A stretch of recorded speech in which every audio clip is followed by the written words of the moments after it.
Segundo Crônicas capítulo 26. Todo o povo de Judá tomou Uzias, que tinha 16 anos de idade, e o constituiu rei em lugar de Amazias, seu pai. Depois da morte de seu pai, Uzias reconstruiu Elate e a restituiu a Judá. Uzias tinha 16 anos de idade quando começou a reinar e reinou 52 anos em Jerusalém.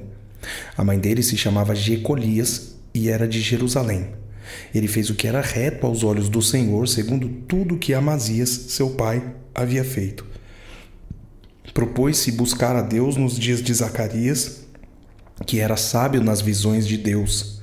Enquanto Uzias buscou o Senhor, Deus o fez prosperar.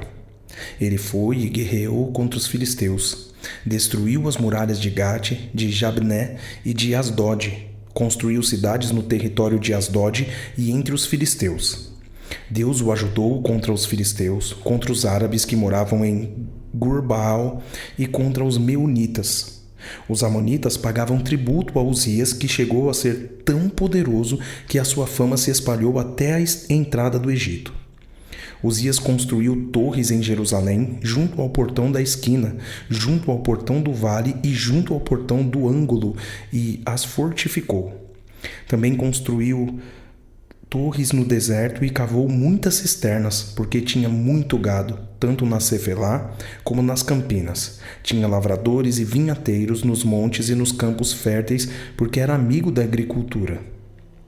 Uzias tinha um exército de homens preparados para a guerra que saíam para a batalha em tropas, segundo a lista feita pelo escrivão Jeiel e pelo oficial Maazéias, sob a direção de Ananias, um dos oficiais do rei. O número total dos chefes das famílias, homens valentes, era de 2.600.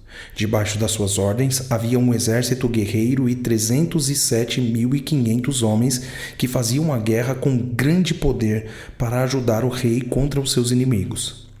Uzias preparou para todo o exército escudos, lanças, capacetes, couraças e arcos e até fundas para atirar pedras.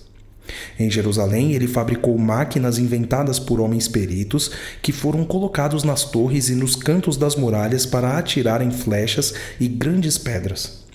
A fama de Uzias se espalhou até muito longe porque ele foi maravilhosamente ajudado até se tornar muito poderoso. Mas depois que Uzias se tornou poderoso, o coração dele se exaltou para sua própria ruína.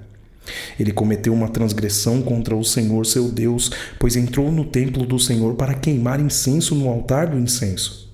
Porém o sacerdote Azarias entrou atrás dele, acompanhado de 80 sacerdotes do Senhor, homens da maior firmeza.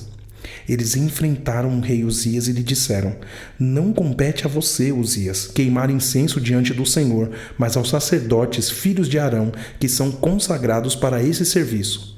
Saia do santuário, porque você cometeu uma transgressão, e isso não lhe trará honra da parte do Senhor Deus." Então Uzias se indignou. Ele tinha um incensário na mão para queimar incenso. No momento em que ele se indignou contra os sacerdotes, a lepra lhe saiu na testa, ali mesmo, na presença dos sacerdotes, na casa do Senhor, junto ao altar do incenso. Quando o sumo sacerdote Azarias e todos os sacerdotes se voltaram para ele, eis que ele estava leproso na testa.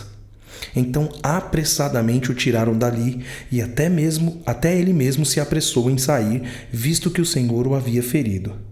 Assim, o rei Uzias ficou leproso até o dia da sua morte, e por ser leproso morou numa casa separada, porque foi excluído da casa do Senhor.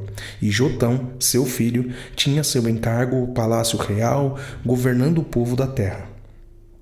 Quanto aos demais atos de Uzias, tanto os primeiros como os últimos, o profeta Isaías, filho de Amós, os escreveu.